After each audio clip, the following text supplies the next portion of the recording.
রাত থেকে অঝোরে বৃষ্টি হচ্ছিল, তাই সকালবেলা ঘুম থেকে উঠে চলে গেলাম নদীর পাড়ে। গিয়ে দেখি নদীর জল অনেকটাই বেড়ে গিয়েছে। তারপর ফ্লিপকার্ট থেকে ফোন করলো আজ আমাদের নতুন টিভিটা ডেলিভারি দেবে। তাই বৃষ্টির মধ্যে ছাতা মাথায় দিয়ে ওয়েট করছিলাম ডেলিভারি ম্যানের জন্য। বৃষ্টির মধ্যে দেখি একজন দাদা বাইকে করে কলার কাঁদি নিয়ে বাজারে যাচ্ছিল। যাওয়ার পথে সে একটু সমস্যায় পড়েছে, তাই আমরা দুজন মিলে সেই দাদাটাকে একটু হেল্প করলাম।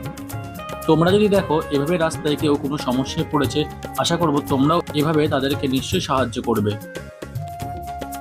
এই যে আমার নতুন TV, Xiaomi 32 inch 4K TV.